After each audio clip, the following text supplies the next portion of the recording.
motherfucker. Oh, okay. Okay, ready? We're gonna clap on 3, 2. You gotta clap with me. I gotta clap at you? Ready? 3, 2, 1. Okay. This is twice. Saludos, familia. Welcome to the Hello Brown and Hello Loud podcast. I am Señor Barragan, and I'm here with Internet Mexican. Internet Mexican, dude. So I'm gonna call you Internet Mexican the entire time that we're here. Okay. The homie has over 100K followers on TikTok. He's growing on other platforms, although he quit TikTok recently. Yeah. Internet Mexican. I almost called you by your government name, dude. I didn't even ask you if you wanted to call you by your government name. If it's harder, you can call me by my government name. That's fine. You want to be called Ivan? You can call me Ivan. Or Ivan? Which it's go. You know what? Brown and loud or not, it's go Ivan. Okay, Ivan. Well, my mom would call me. Yeah, let's do that. Man, dude, I feel like you're getting in trouble, dude. Ivan, do you want to introduce yourself to folks that don't know who you are, what you stand for, what your mission is to listen? All right. So, obviously, Internet Mexican, content creator, I guess. I don't really know what to say, bro. Other than, I started making content back in 2020. Never intended to actually start making it like as a full-time like hobby sort of thing. Yeah, I started doing it just to kind of annoy my wife's little sister.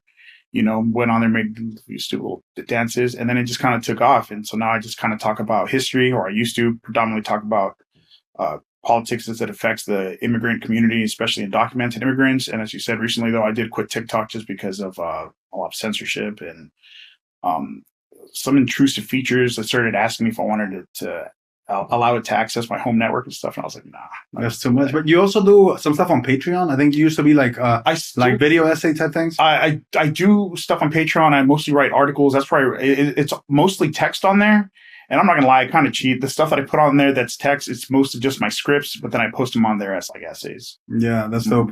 Fun fact, this is the first time that I meet Internet Mexican, even though we've known each other for, I think, what is it, like 4 years? Maybe? Yeah, something like 4 years. Yeah. I don't know if I found you or you found me or like how that happened. I'm not gonna lie, bro. I started following you and then you followed me. And then I was pretty starstruck. I'm not going to lie. Dude, I must have had like, what is it, like 7,000, 10,000 followers? I don't even know, but it was like in the beginning. Because that fool, Che Guerrero, he used to be my undocumented ass. He followed me back when he had like 15K. And I was like, damn, that fool made it. That was on the come up. Dude, when people that I started following back, you followed me back, Che followed me back, Progressive Brat, Ariana, when she following back, I was like, oh, bro, I was so starstruck, bro. I was like, I'm making it, bro. I'm going to be somebody. You are already somebody, dude. Well, I mean, somebody like making money off this, but then I didn't. You're my roommate's favorite TikToker, dude. That's very She told me I'm a close second. And I'm sure she's probably like annoyed with me, todo eso, dude.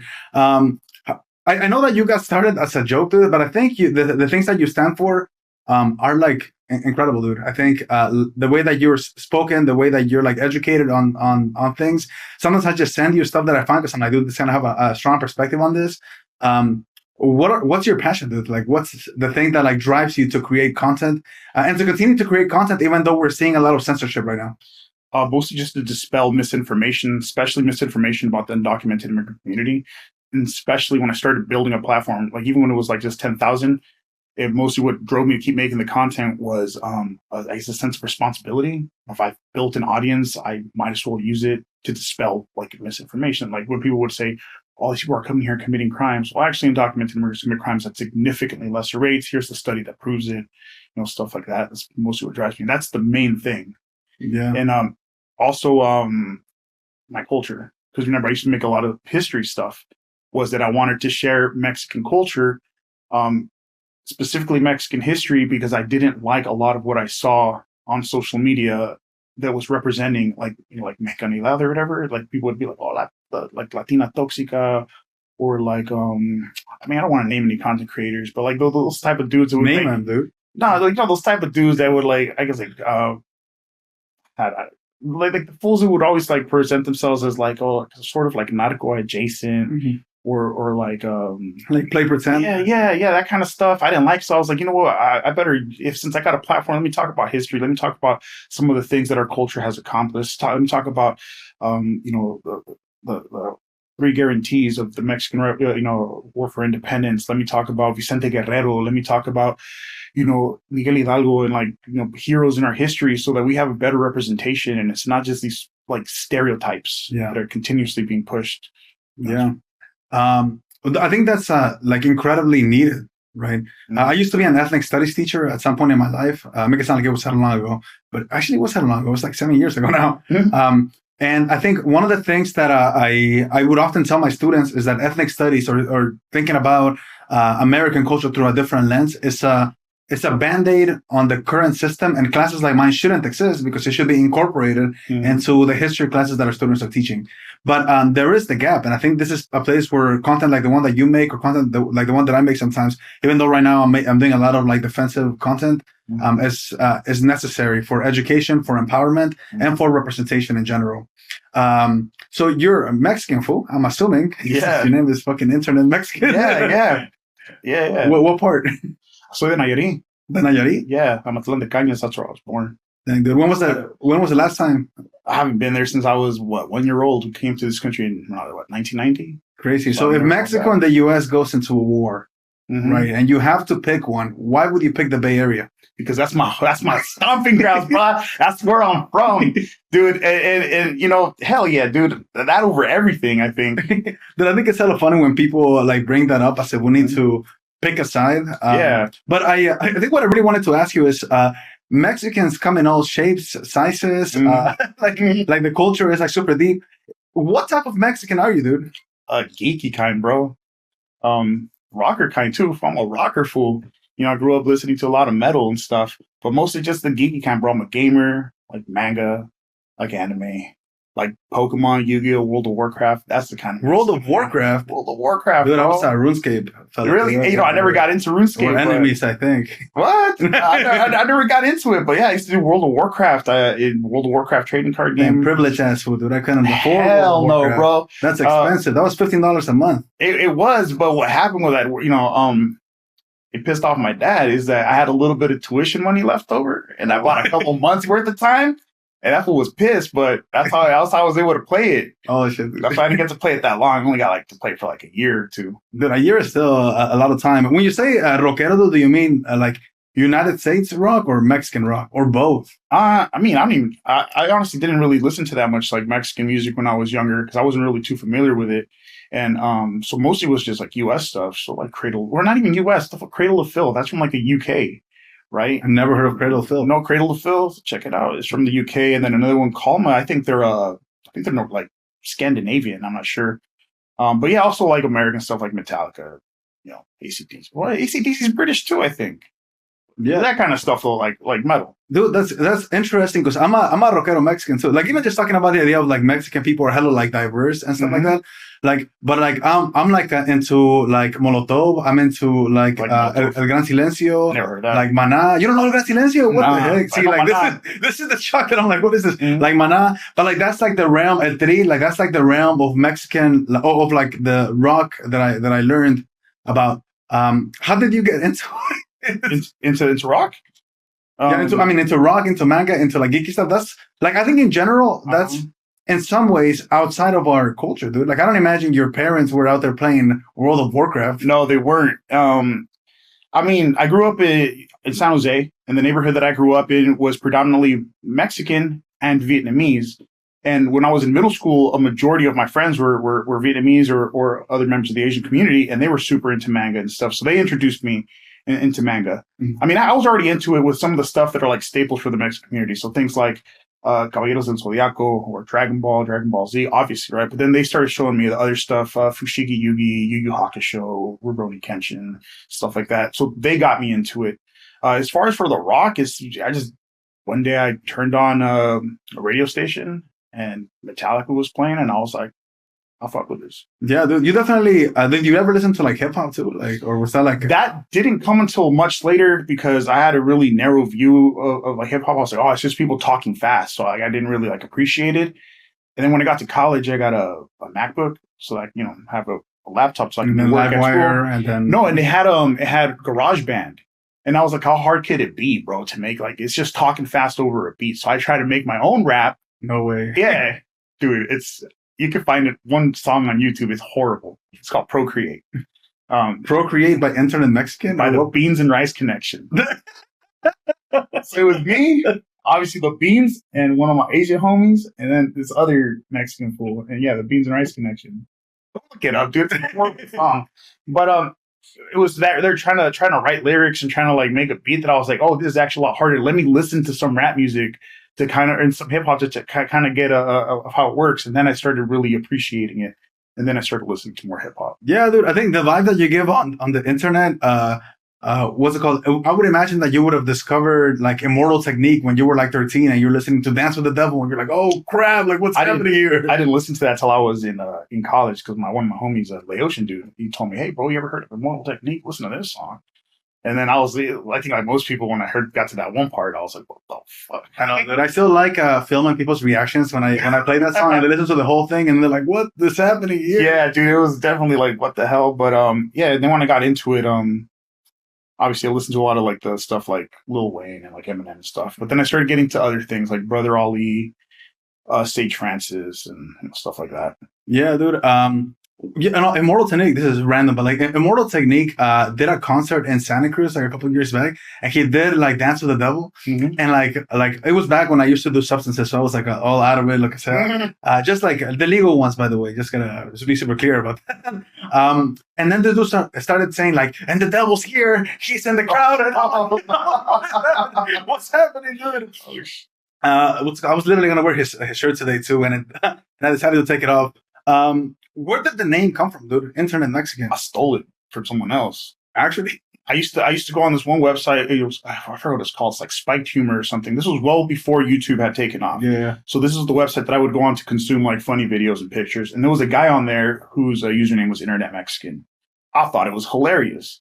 And then the website went defunct. It went under. But some of the people who ran the website started their own. And as soon as he started, I ran on and I took Internet Mexican. So I was like, I want that username. It's hilarious. And then I started using it on everything else, like Instagram, stuff like that. You know, TikTok, obviously. Yeah. And I just been using it. Yeah, but that dude never reached out. Nah, I don't even think that fool ever came back to the website. I don't know the way you were about to say like, that was dead. I'm not sure of it. I'm not sure. But yeah, that's where I got it from because I thought it was funny, so I kept it. Yeah. You know? What's it called? I know that you said that you haven't been back to Nayarit since you were 1 year old, dude. Mm-hmm. Like, don't you love Mexico, dude? What's up with that? That's crazy. Don't you want to go visit sometimes? I was about to go join the army. That's what I wanted to do. Being in the United States was never my plan. So yeah, I wanted to go back to Mexico and, you know, and I actually wanted to go join the military. And then I met my wife and I was like, oh shit, never mind, bro. Stay here, see where their toes, you know. I started talking to this girl and I was, you like me? She said yes. And I was like, for real? I gotta stay. I was already talking to my uncle. Hey, he was telling me like, you gotta come. It's your duty to serve your country, blah, blah, blah. It's at the start of the Mexican drug war. And I was like, yeah, I'm going to do it because I wanted to be a U.S. Marine originally. And since I couldn't because I'm undocumented, I was like, well, you know what? I still want to. It was this idea I had in my head that joining the military was a life of service. And that's what the kind of life I wanted to live. So I'd go back to Mexico to join the military over there and it'd be a life of service. But then this pretty girl told me she liked me. And I was like, hold up. My desire to have a pretty girlfriend is a little bit greater than my desire to serve. So I'm going to stick around and see what happens. And I got married. Yeah. Yeah. The pretty girl's in the corner of the room. And I was trying to see if she was blushing. And she's not. I feel like she's over this fella. She's over it, bro. Too late, though. You're too late. We're married. We got the contract signed. You can't leave. So if you're married, I know the answer to this, but I want to talk about it anyways. If you're married and all, why are you still undocumented as fuck, dude? I'll fix that. Don't you want to get your papers? Yeah, they always say that, get married. And it's unfortunately after 9/11, it became significantly more difficult. Marriage is no longer an automatic pathway towards legalization, as much as a lot of people seem to think that it is. Even in your comment section, I see the girls offering to marry you, you know, for a green card, you know, but it's not that simple. When we got married, we waited about 2 years. So when was this? We got married in 2012. So in 2014, we went to talk to an immigration lawyer because we figured. You've been married for 13 years? Wait, 14 years? Married for a long time, bro. Yeah. And she's still with you? I'm just surprised, bro. I was a lot more handsome than she tolerates like this. So that's how you know it's love, bro. But 2 years after getting married, we went to talk to an immigration lawyer. We figured 2 years would establish a loop. It's not a marriage for a green card. We obviously love each other.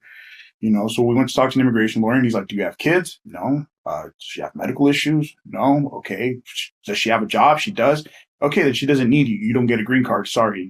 There's no pathway for you. It wasn't until like years later, 2016, where a bunch of stuff went not right, went wrong, that we were able to prove my deportation would cause extreme hardship, that finally there was an opportunity for a pathway, not even a guaranteed pathway. And that was, proving extreme hardship, getting an unlawful presence waiver, and then going to Juarez, which we've been waiting for that Juarez thing since 2018.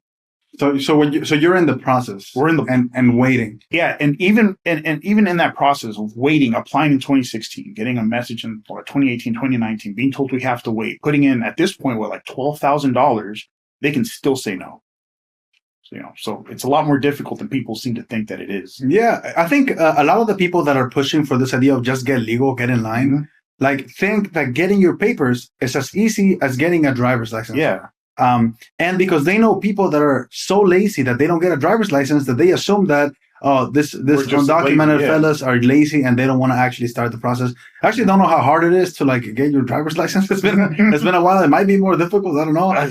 But I think I know a lot of folks like that, dude. But I think your specific story is like it's like wild, dude, because it's like 2012, like what is it, 14 years of waiting, and now you're waiting on, like, is it like the final step, the semi-final step? I need to go to the American consulate in Ciudad Juarez and to do like my interview there, and then they'll make the determination whether or not I get a green card or have to, I guess, stay in Mexico for 10 years or whatever it is. Yeah, and then because they can still say no, right? And they can still say no, bro.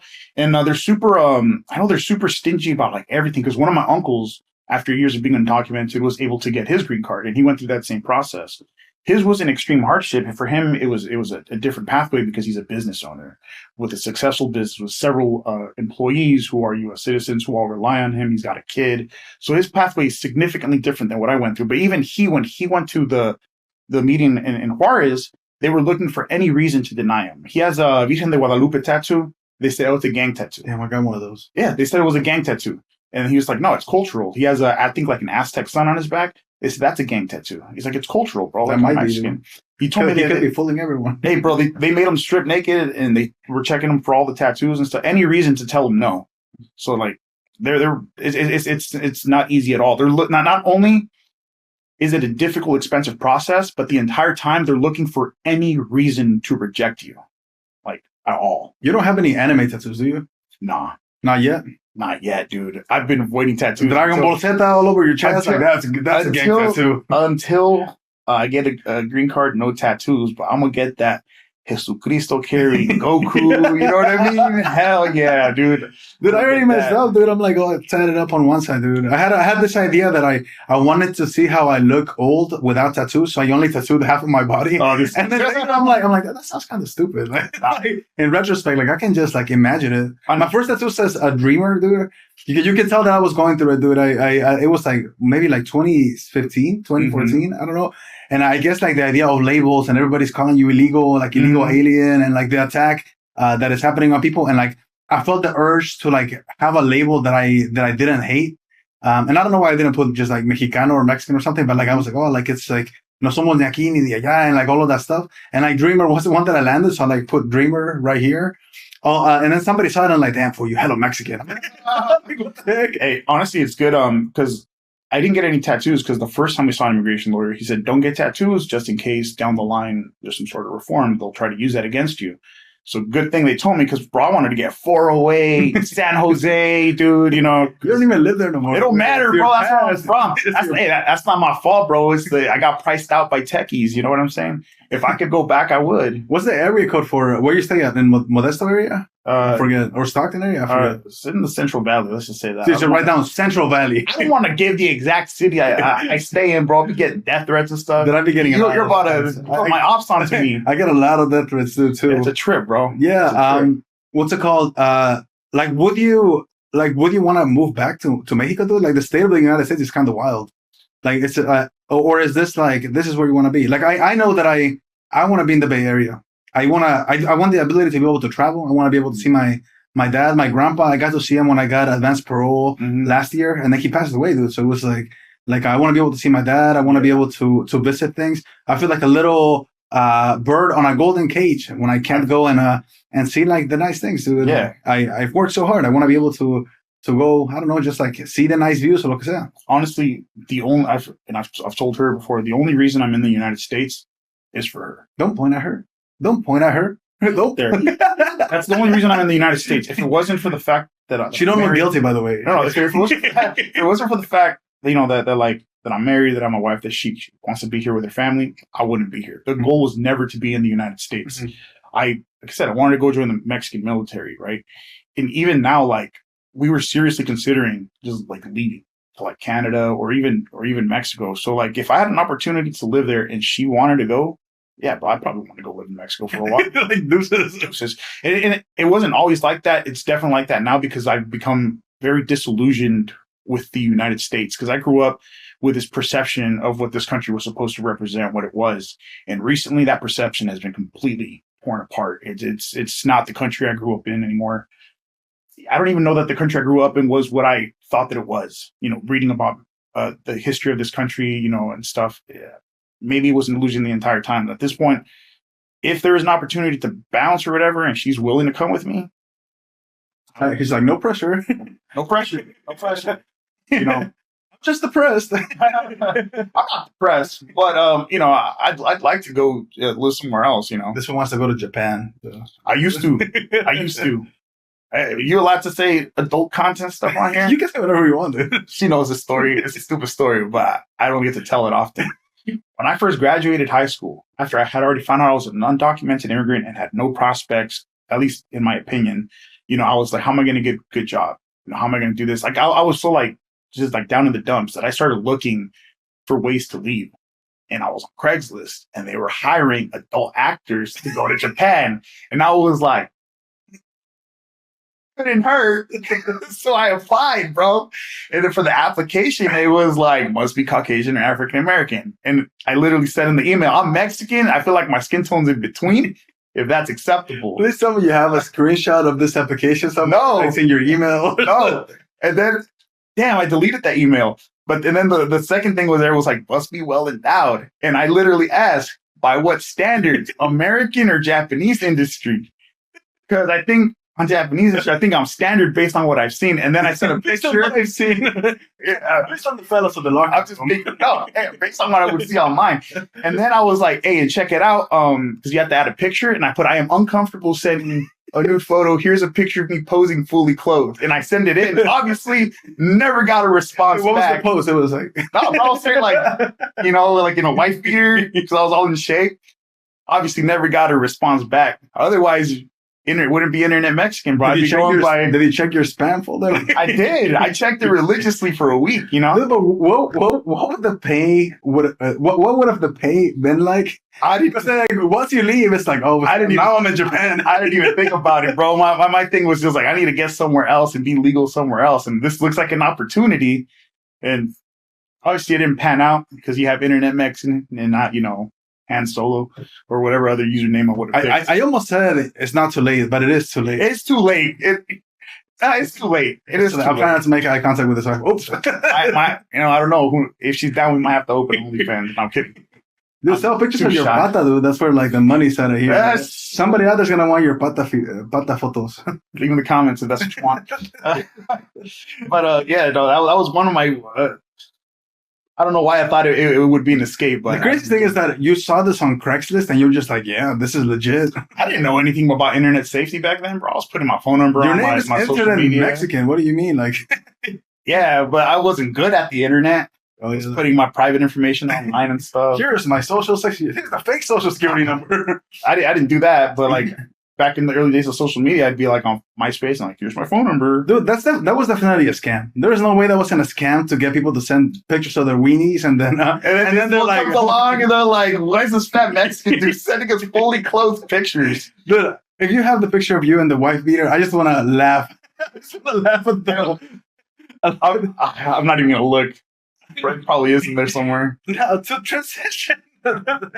So you mentioned that like you said you found out you were undocumented. Yeah. Like for me, I always knew, but I came when I was 10 years old, so I was very well aware. Mm-hmm. And like I think the process, like I've shared my story of like coming to the United States a couple of times. Like I didn't like cross the river. I didn't go through the desert. I didn't have a cool story, bro. Mm-hmm. I fell asleep in a van in Tijuana. And then I woke up in California, and that was the start of my American dream. Very very poetic too in some ways, you know. But like I was aware that like it wasn't the way that we were supposed to do it because they gave me like a different name, and then they had me memorize a couple of lines in English, and they're like, you gotta fall asleep and hopefully, and then if they see little kids, they're not gonna wake you up, and then they didn't wake me up, you know. Mm-hmm. But if it wasn't because of that, I don't know, you know. But because of that, I was well aware of like my status. I was well aware that we were like different. And I was aware of the status of like my family members. Like uno de mis tíos lo deportaron. Otro de mis tíos that were like running because of whatever reason, and they would go back and forth, and I would hear these conversations. So I knew that I was different, but I didn't understand the impact. Mm-hmm. And for me, I understood the impact when like I wasn't like the best student, but I was like a 3.5 like GPA. Mm-hmm. I did well enough. I got into all of the colleges that I applied to, and then when the time came to get financial aid, 0 across the board. 0. Like my dream schools, 0. Right. Made me jump through hoops to be able to apply for things, 0. I was like devastated. I didn't know what I was going to do. And then I got into San Francisco State, and then I got a private scholarship, another private scholarship. The next thing I know, like I was able to start the path that led me here. Mm-hmm. But me dolió, güey, like watching people like have these beautiful opportunities. Yeah. And not that I would have wanted them to. Like looking back, everything happens for a reason. Sometimes I wouldn't be where I am today if it wasn't because of those experiences. Mm-hmm. But what was that finding out for you? Dude, it sucked. So obviously I guess looking back now, you know, hindsight 2020, there were always like signs, right? My parents were always like, oh, la mira. To me, I just thought because they were like racist or something, you know, they just didn't like Mexicans. I didn't know it's because we were undocumented. Mm-hmm.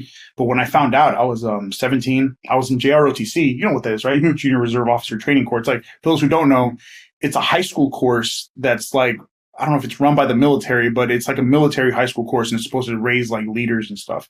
And I was in it. I was in Army JROTC. So being a part of that, you're heavily propagandized. Recruiters constantly come talk to you, tell you all the benefits of joining the military, all this stuff. So I was gung ho.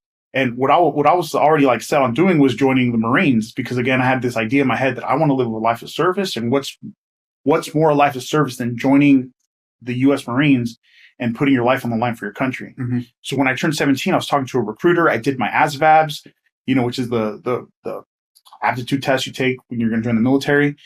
And I started talking to a Marine recruiter, and he told me, you don't have to wait till you're 18 to enlist. You can enlist at 17 with parental approval.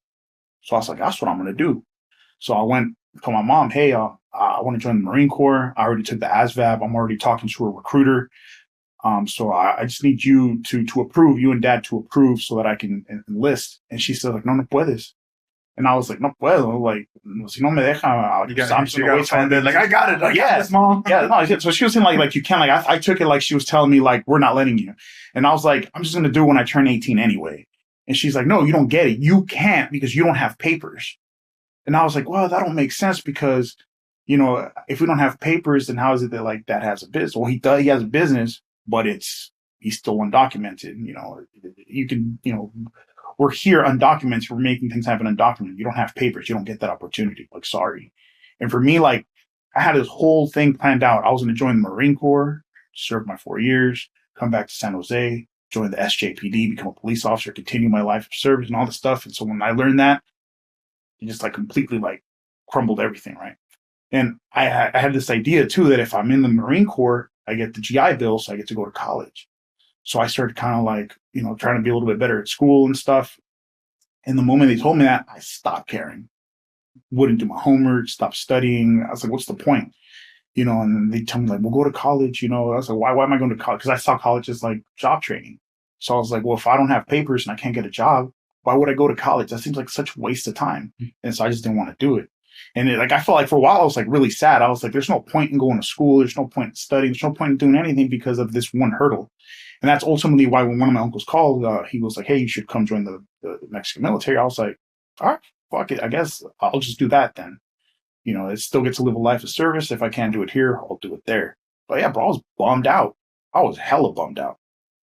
What happened afterwards? After like, well, so like you couldn't join the army the way that you wanted, or the Marines the way that you wanted, and then what happened? Like, what did you do? Well, for a while I had to duck the military because I took my ASVABs. I had recruiters coming to the house all the time, so I was constantly like hiding. I was scared of them because I was like, well, they're government employees. I don't want them to snitch on me. So when, all of a sudden when they would come over and I couldn't talk to them, I'd be like, oh, I decided to go to college, And yeah, well, I decided that I'd just go back to Mexico and join the Mexican military. And I actually met my wife in high school. So we started talking over MySpace. And so when it came out, like, hey, she likes me too. Was she in your top 8? No, she wasn't. Dang, I had my homies on there, homie. Dang, dude. I had my homies on there. But I didn't think she liked me anyway. But once we kind of like started dating, I kind of started thinking about like, well, damn, I kind of like her. I should probably may want to stay here and not join the military. Then I decided to go to community college, but also at the same time, one of the things that really drove me to go to college was towards the end of my senior year. I had an Army recruiter that I was talking to. She came up to me and she goes, hey, Perez, why don't you, said my last name, whatever. She goes, why don't you enlist? And again, trying to hide the fact that I'm undocumented, I told her I'm going to college. And she said, why? You're a young Hispanic man. You're going to drop out anyway. So as soon as she said that, I was like, oh, word? Bet. Okay. Well, since I'm thinking about staying anyway, while I'm here, I'm going to go to college. Yeah. And then I was going to get my 2-year degree. And Japan. Yeah. That didn't work out. No, but then, so I was at least get a 2-year degree to show that I can at least earn a degree. Mm-hmm. And then when I went in to apply for my graduation at the Anza College, when I applied for my graduation, I got lucky that while I was waiting for a counselor, this one lady, I don't know if she was part of Puente or some other program, she saw me waiting and she's like, what are you waiting for? And I said, oh, for a counselor to help me with my graduation application. She's like, oh, I'll help you. And so she was part of this program to help like Latino students. She's like, why are you stopping here? You should transfer. And then she talked to me for like 2 hours and convinced me. And where she found out that I was undocumented, and that was a big reason of why I didn't want to go further because I didn't see the point. She's like, what if they do immigration reform later? And then there is a pathway for you. And then you cut your education here, and like now there's reform, but like you're not qualified to do anything because you cut yourself short. So like, why not try to excel? And then later on, if there's reform, you're ready for it. So I was like, damn, okay. And so you speak facts, lady. Yeah. I was like, damn, that's smart. I see why you're a counselor, and she convinced me. And so I ended up transferring to San Jose State University and getting my bachelor's degree. Do you remember this lady? I don't, bro. I have a bad memory. Dude, that's such an interesting fact of the pathway, because I think that's a shared story that we don't talk about a lot. I think as people that went through the process of going to like education beyond high school, there is always somebody along the pathway that pushes us or that inspires us because we don't have those folks to do it elsewhere, right? Like for me, I went to a class that was like a requirement to be able to graduate. But like my first 2 years in college in San Francisco State, nada más estaba haciéndome pendejo, dude. Like I was going to classes because I knew that I wanted to graduate, but I didn't know what I was doing. I was undecided. I was playing Call of Duty till 3 a.m. almost every other night, and then driving over to Denny's to hang out with the homies. And then like just doing the bare minimum, dude, like the bare minimum classes. Accidentally took this class about Latino studies. And I was like, this sounds ridiculous, bro. And I was like, what the fuck? Like, Latinos write books? And they're good? I have no idea. Right? The professor that I had, he was like a Pachuco style fellow. Okay, yeah. He was like one of those, like very deep. He was like the poet laureate of San Francisco. And he had this phrase of like, that we should like shine like diamonds and like be as sharp as diamonds. And it just like stuck with me. And I remember saying like, next semester, whatever organization pops in front of me, I'm going to join it. No matter what it is, dude. I'm going to do it. I'm going in.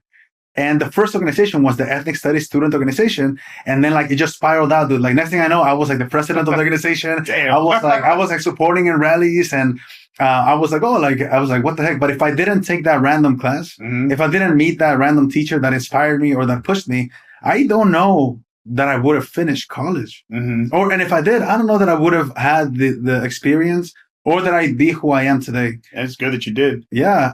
But like when I talk to other homies that like that are Latinos, that are first generation or lo que sea, they all have a similar story of like some rando person that like just like pushed them. And honestly, I got lucky because it wasn't just her, because there were a couple points where like the Army recruiter told me that, and I was like, oh, I'm gonna show her, and then like I'd lose steam because I remember it was like, oh, I'm gonna show her, blah blah blah. And then I was like, I don't have the grades for it. And then I met this dude. His name, I do remember. His name was Mr. Pham. He was one of the high school's counselors.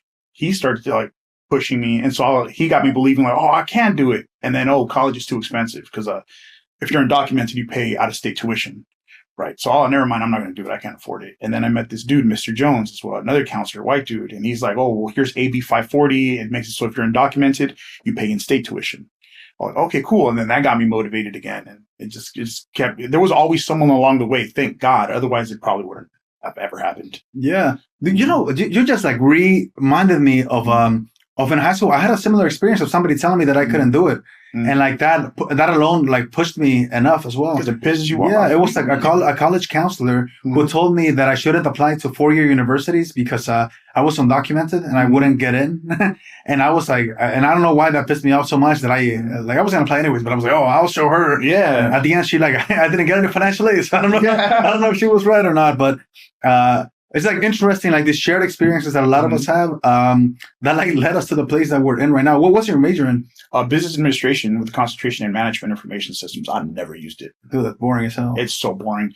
That's the one thing I do regret about going to college is that I saw college again as job training. So I picked a degree that I thought this is going to make me money. Looking back, it would have been better to see it as an opportunity to grow as a person and do something that I was actually passionate about. And I actually did find things that I was passionate about. Things like anthropology and history and biology, especially dealing with subjects of like evolution. And I was like super into it. But then I was like, no, if I'm doing this, I have to make a lot of money. And I was talking to my professor for physical anthropology and I asked her, how much you make a year? She was like 20 grand. I was like, fuck that, dude. I'm not going to do that shit. I'm here to make money. Otherwise, why am I here? And like looking back, I'm like, nah, I should have actually did the things that I was passionate about, grow as a person. I feel like that would have been a better experience. Yeah. So that's like the one regret I have about college. Yeah. I mean, I did Latino studies and Spanish, right?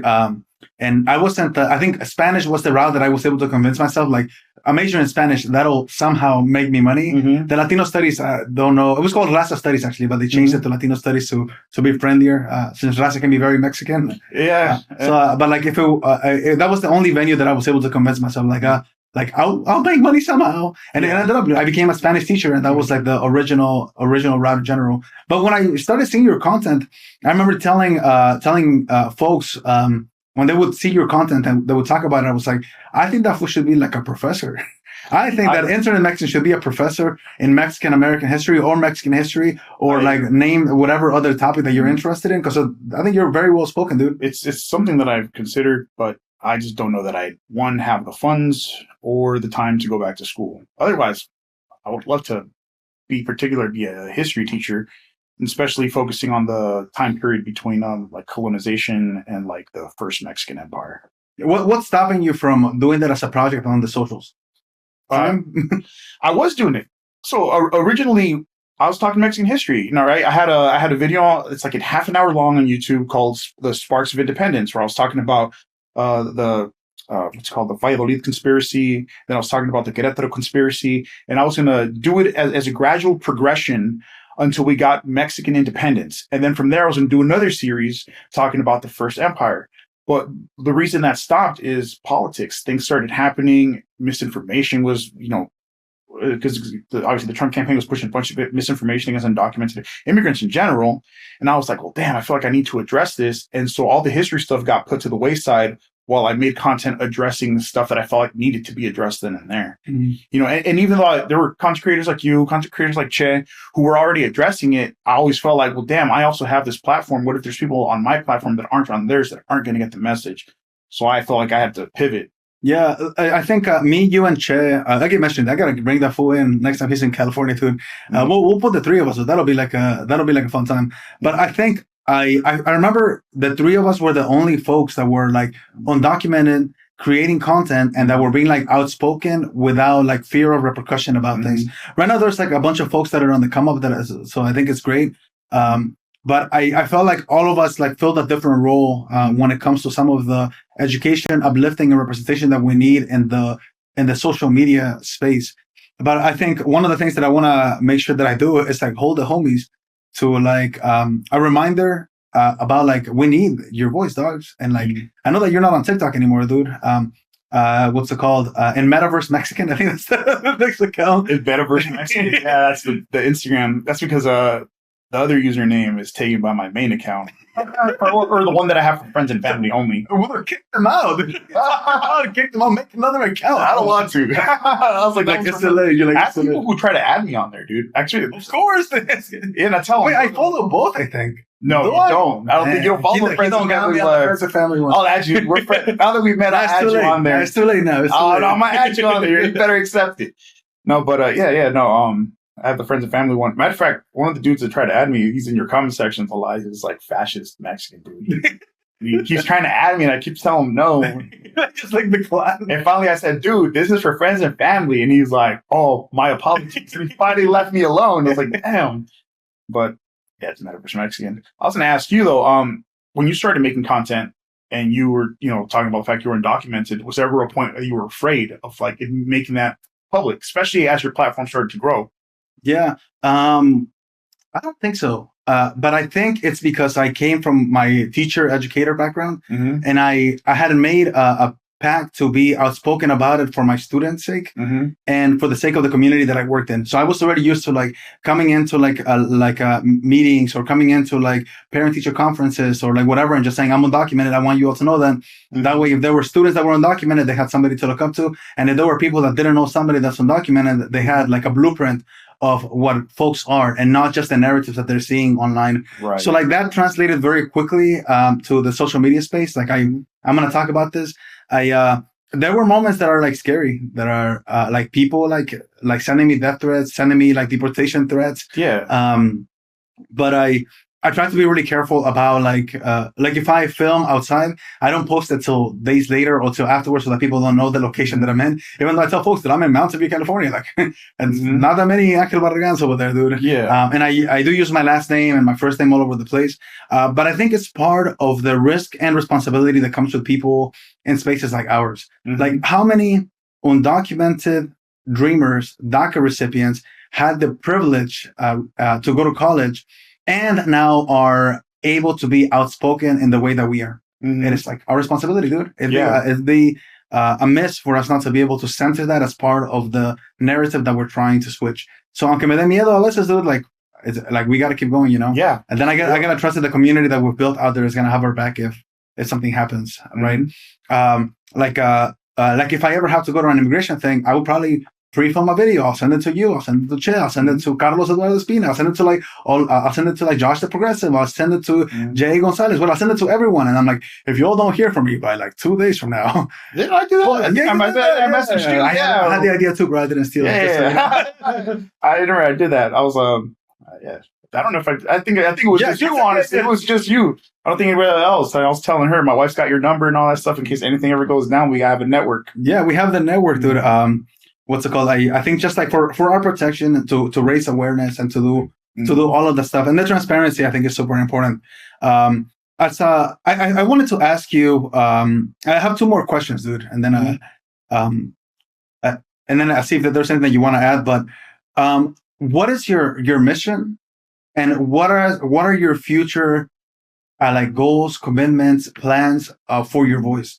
Because one of the things that I was like nervous as your friend, your like, what is it? I forget what they call it, your mutual, and also like a fan of your content. It's like, if you're not posting on TikTok anymore, like what's the plan? Not that you can't create content, but just the ability of creating content on TikTok is so easy. Yeah. That I'm sure you can use the edits app on Instagram, but I'm sure that you can use the short apps on whatever, Yeah. But like, what's the plan then to continue to, number one is cement your voice, grow your voice, and also congregate a community of like-minded people and educate people that are not. Well, to keep growing, I mean, I've been growing on Instagram and Facebook. Oh yeah, he's big on Facebook. not that big. 12,000 followers. Still not hitting the numbers that on TikTok and YouTube. So I'm still trying to grow those. The only reason I stopped TikTok is because I felt like the app was getting too intrusive. There was too much censoring. But honestly, I've been considering just using it anyway, because I have the platform. And earlier when I was saying, like, I feel like since I have it, it's responsible for it, I've been thinking about going back to it. I just have to re-download it. But I mean, like, I just want to keep doing basically what I've been doing as far as addressing misinformation, reaching as many people as possible. And the one thing that I'm deciding to change is maybe not be as antagonistic, I feel. I think you're pretty vanilla, bro. I don't know what you're talking about. I don't know, dude. I feel like certain comments I'll get, certain content creators might like respond that like it'll rub me a certain way, and then when I make my video, I'll like make a video like, well, you know what, well, you know. And I've actually had to delete a couple where she's actually called me out for where I've made a video and she's like, that doesn't fit with your brand. You're making personal attacks, not attack. And I'm like, okay. So, you know, I don't know. I think I might go back to TikTok though. Yeah. Just to reach as many people as possible, even if I don't like the direction that the app is going. So. Yeah, I think that was the same point of like, I felt uneasy continuing to use TikTok, but there was like a community there that's still waiting for like information. And like my information is out there, bro. Like, what am I afraid that the government's not gonna know where I am? They don't have DACA, dude. They know where I live. That's and what I have to let them know when I move. True. I was thinking about that too. The fact that they already have my information. Palantir's probably already scanned the hell out of our phones anyway. You know, I mean, especially for me, I'm an outspoken, undocumented immigrant communist, so they're probably tracking me regardless if I'm posting on TikTok or not. So fake ass communist, dude. But I never seen you leave to Cuba, dude. If you really, I don't. I'll say that, dude. Communism's so good. How come Cuba? Oh, maybe the decades of embargo, homie. You know? Wait, what's the? It's obviously not communist, dude. But I think sometimes I do tell people that I'm a communist as a joke when I go into the MAGA lives just to mess with them. It'll piss them off. It'll piss them off. They're like, "Well, what is communism? Define it." And I'm like, I Google it. Even if you can't define it, it's fine because neither can they, dude. They think that communism is anything they don't like. But the funny thing is that whenever you talk, like, I wouldn't say that I'm a communist. Just a communist. I would maybe make the distinction of like an anarcho-communist or something, right? Like, I personally want the abolishment of like the nation state. I want more worker-controlled like communities as opposed to some like centralized government where some douchebag 100 miles away controls what we're doing over here with our resources. In the meantime, you know, these oligarchs are pocketing most of the value we create or whatever. But like, what I'll find usually is when I start talking to people, if I don't use scary words like socialism, if I don't use scary words like communism or stuff like that, they're very perceptive to the things that you have to say. If I say something, for example, like, hey, I think that us, the workers who create the value of the corporation, should be the ones who benefit from that value, that a majority of that should go towards enriching our lives instead of going to the pockets of some oligarch. They'll be like, yeah, I agree with that. Like, cool. Hey, I think that maybe, you know, our taxes, instead of being used to uphold hegemony worldwide, should instead be used to provide housing, healthcare, you know, basic necessities for workers. Well, I agree with that too. But at the moment I start saying that, hey, I believe in this communist policy, the moment you use that word, they turn off their brain. And communism bad because of years of Red Scare propaganda that's been pushed, not just in the media, but even through our school system, you know. Yeah. If you were to ask me what one of my goals is, which you did ask me, I would want to push this sort of ideology more onto our community, but maybe not using words like that tend to scare them. Like, ooh, spooky. Yeah. Ooh, he says socialism. And I already do that anyway, dude. I mean, you know that I work like in tires and stuff. One of my favorite pastimes is that while I'm working on people's vehicles, that's the things I talk to them about. You know, usually I wait for them to bring something up. I'll have like a driver say, man, it's been getting slow or whatever. Yeah, it's been getting slow because tariffs mean that there's been less things coming into the port. So you're driving less. You driving less means you're not making as much money. And then start getting into the conversation that they're way. like, oh my God. Like, yeah. And then you never lied to. Yeah. And then you never, you know, I a lot of times I never attack Trump directly when I'm talking, because as soon as you start using like political or politicized speech, they turn their brain off. So, hey, yeah, the current administration, the policies that they're doing, that's hurting your pocket. Instead of saying, yeah, bro, it's Trump's fault. You should record those, dude. Those conversations? You should record those conversations, bro. Well, I can't do it because I'm at work when I'm doing it. Dude, get some of those like fake meta glasses from the TikTok shop, and then record and just blur their faces, dude. I don't think you do that in the state of California. You still have to let them know they're being recorded. Not if they're in a public space. For real? 100%. Okay, well then I'll have to think about it. Think about it, dude. If you have a conversation where you like educate somebody that's on the other side, and you blur their face so that there's no like repercussions on that person, I think that could be showing how like the conversations can actually lead to actual change. Yeah, and those conversations, they do lead to change, because I've had a couple situations, especially with customers where I go to these specific locations regularly, where I've seen them like basically just start changing their minds. One of the dudes, I'm not going to say the company, but I used to go to their yard regularly to service their fleet, and one of the guys when I met him was a Manga Latino. And by the time that I left, he would constantly. By the time that I stopped servicing him, there was a point where he would come up to me and be like, "Hey, man, I've been thinking about what you told me, and I bought this book, and it was White Fragility." He's like, and I've been reading it. He goes, and it makes sense. A lot of stuff they were talking about, they mentioned it in here. And then I bought this other book, and it was like the Communist Manifesto. And I'm like, it's like a slippery slope. yeah, bro. And now he's a Harris Latino. Yeah. I'm like, homie, yeah, it's not a Harris look. Definitely. Further left, please. Further left. I think the last question that I wanted to ask you is, right now, everybody's fighting for the Latino support in politics, right? I spent a lot of time over the last couple of weeks, like talking with folks that are running for like government and like, and also like some senators do. Like it's been like a very interesting, weird space to be in. Mm-hmm. But a lot of folks want the Latino support. What are the priorities that you think folks need to focus on in order to actually get the Latino support? Mm-hmm. And are there things that you're looking for as somebody with an audience that's educated, that has a lot of time to think about this stuff, I think, in ways that others don't, who, like the characteristics that you're looking in somebody to support? Like, we can't vote, right? We can't vote. But we can educate people on making the right decisions, or at least sway them away from people that might be creating harm to the community, to the world, mm-hmm. to the state, whatever.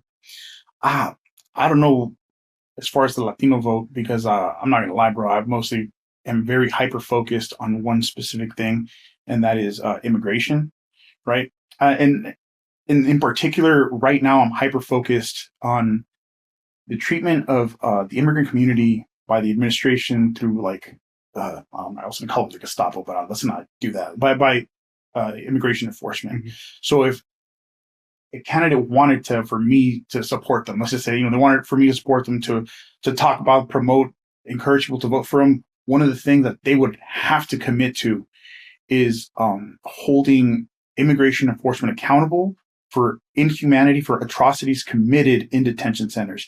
Any ICE agent, any CBP agent that can be proven to have engaged in excessive violence, that could be proven to have engaged in, for example, torture of migrants in places like Fort Bliss, where they were crushing detainees' testicles as a form of punishment. Any of these people who could be proven to have engaged in that activity, they be held accountable, that not only they be defunded, the ICE be defunded, but that it be abolished. That's not something you can reform. They'd have to commit to that. If they couldn't commit to that, I couldn't support them. Even if they say something else, like, oh, I'll increase minimum wage. It's great, bro. Increase minimum wage. We raise us out of poverty. If you're not going to hold fascists accountable for the harm that they caused, it really doesn't matter to me. Yeah, I need that accountability. I mean, I'm hearing like supporting basic human rights. Basic human rights, absolutely. Rights. And I think I think it's something that I've heard a lot of politicians talk about, holding ICE accountable.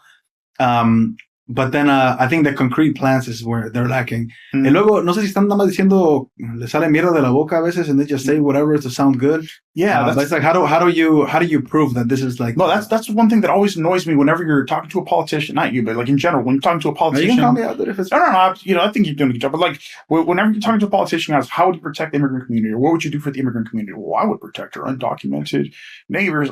How?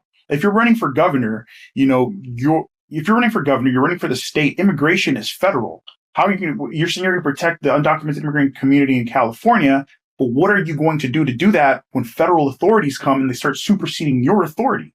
What plans do you have to actually be able to push back? Mm-hmm. It's one thing to say all the right things, like, well, we'll protect them.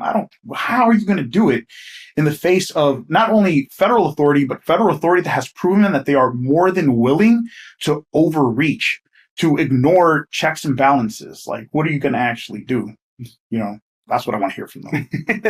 I interviewed somebody yesterday. I'll put out the video later. Mm-hmm. Somebody that's running for governor, and I asked them I asked them the ICE questions. Like accountability stuff. They say all the things that we want to hear.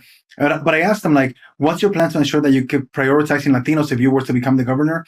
Mm-hmm. And this fool, this was response was like all of the things that I'm doing to support Californians are for Latinos. And I was like, that is like the most beautiful thing that I've been waiting to hear from every candidate, right? Because a lot of folks treat, when I asked that question, right, it's not like a gotcha moment, but they treat it as a like, I'm going to put this folks on the side, and they start talking about ICE and immigration and this and that. And I'm like, whoa, that's an automatic, like, like that's not like that. That's what you're supposed to do already. basic human rights, right? Mm-hmm. But like this fool said, like, want to make sure that people can afford, like, to buy houses. Want to make sure that they can have a wage. Make sure that they have healthcare, and all of the things that I'm doing for Californians will impact Latinos, and Latinos are the majority in California. Mm-hmm. And I was like, dude, like, homie gets it. Homie gets it. I'll tell you after whoever's interviewing. What's it called? I think to finish off things. What is your? I'm gonna start like a segment at the end when I talk to the homies about humble bragging. I don't know if this is gonna make you uncomfortable or not, bro. I don't know if it's gonna make you uncomfortable. I don't know if I have anything to brag about. I think that like just talking about your platform, the reach, the impact, and the things that you stand for. I think there's a lot of things to humble brag. I didn't say brag for you already. Jump into the next step. I was saying I don't know what I can even allude to. Well, I'm sure, you're gonna be on the spot, so hopefully you can figure it out. If not, I'll pull in the wife and have her do it. Hell, that's my humble brag. Look at this, and look what I pulled. My wife is gorgeous. We are not gonna put it on the camera. She can scream from the corner. Smart, intelligent. Hell yeah. They put her on the corner, like supervising. That's supervising, making sure you don't get handsy with me. Hey, she's your executive producer, bro. Make sure you run her that check. But the reason why I'm adding this as a piece is that whenever I talk to homies that are doing good work, like they have a struggle to be able to cement themselves as people that are creating influence. Like even in like, I think you call yourself a content creator, and then you're like oh, like I don't know what to call myself. Yeah, I really don't know what. Yeah, if I would want to call it that. I think something that I think we all should get better at, including myself, is like really cement that our voice carries weight and that we aim to have an impact and all that stuff. That I think you're doing great work.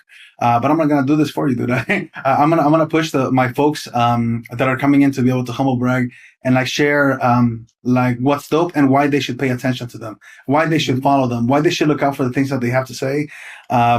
And I think in our community, the idea of humble bragging or like just not being humble at all is like super frowned upon, right? Mm-hmm. And that's very unique to communities of color.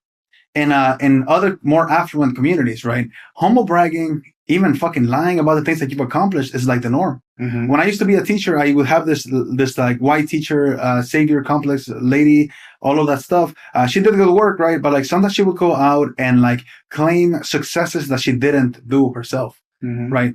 And she had no issue, bro. It made me incredibly uncomfortable, but she kept rising. She kept getting the trust of like the principal. She kept doing all of these different things.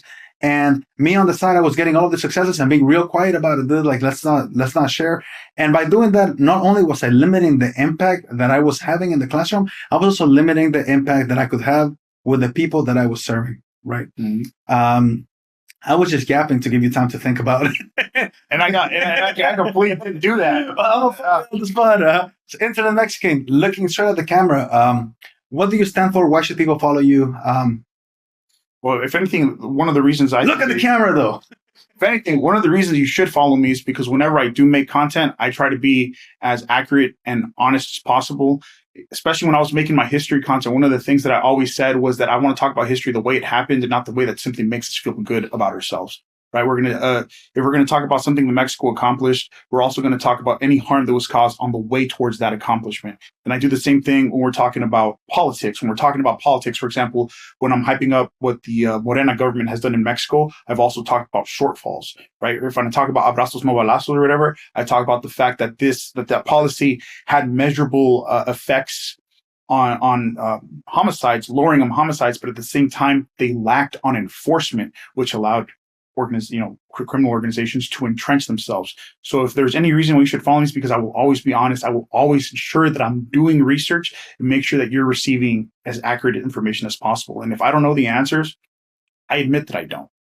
Right. So that's one reason. Now, something that I'm actually going to brag about is I used to work at Tesla. So if you drive a Model 3, I actually wrote the protocols for testing your vehicle. I did a good job at that. If your vehicle sucked, that's not my fault. That's Elon's because they shot down a lot of my ideas. What's it called? Wife that's in the corner. Do you want to yell out anything that he should have humble bragged about? Yeah, what should I humble brag about? She's like, this one's got nothing to brag about. I just wanted to put her on the spot. Yeah, it's like this one got no accomplishments. That's gonna be the drive home. Like, I can't believe you were quiet. You couldn't even think of one thing. Señor Barragán asked you. Yeah, you didn't even think of one thing. I can't believe. Wow.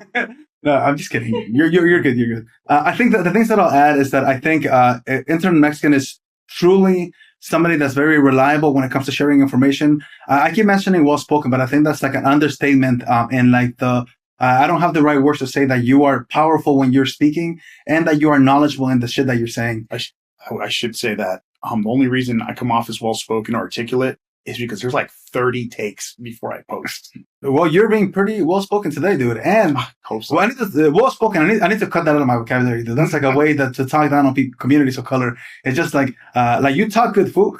But I'm saying, like, I think he has a strong impact. And if you want to be educated on topics around like Mexico or Latinidad or like at the BIPOC community, like this will go so over the place sometimes. Like give him a look. I think you will not regret it, and he might become your favorite TikToker, just like my fucking roommates. Any last questions? Any comments? Nothing I can think of at the moment. I want to apologize to your wife for putting her on the spot. Anyways, thank y'all. I appreciate you. De nuevo, I'll have this one's probably gonna be out on Friday if I can pull it off. If not, early next week. But then I appreciate you for coming out driving. I think we drove the same thing. Yeah, we drove the same distance, bro. Yeah. But thanks for having me on, bro. I'm so happy to finally meet you. I've known you for like 4 years. We're finally meet. Yeah, dude. I'm not sure about like I'm not sure. Well, actually, I'm gonna cut it here. I appreciate you all for being part of the Hello Brown and Hello Loud podcast. Thank you, Ivan, Internet Mexican. And he's welcome back anytime he wants to be. Adios. Dude, thank you, dude. You do well, dude. Oh shit, I hope so. I'm a stutter a lot because when I'm on your lives, I'm like all the time, bro.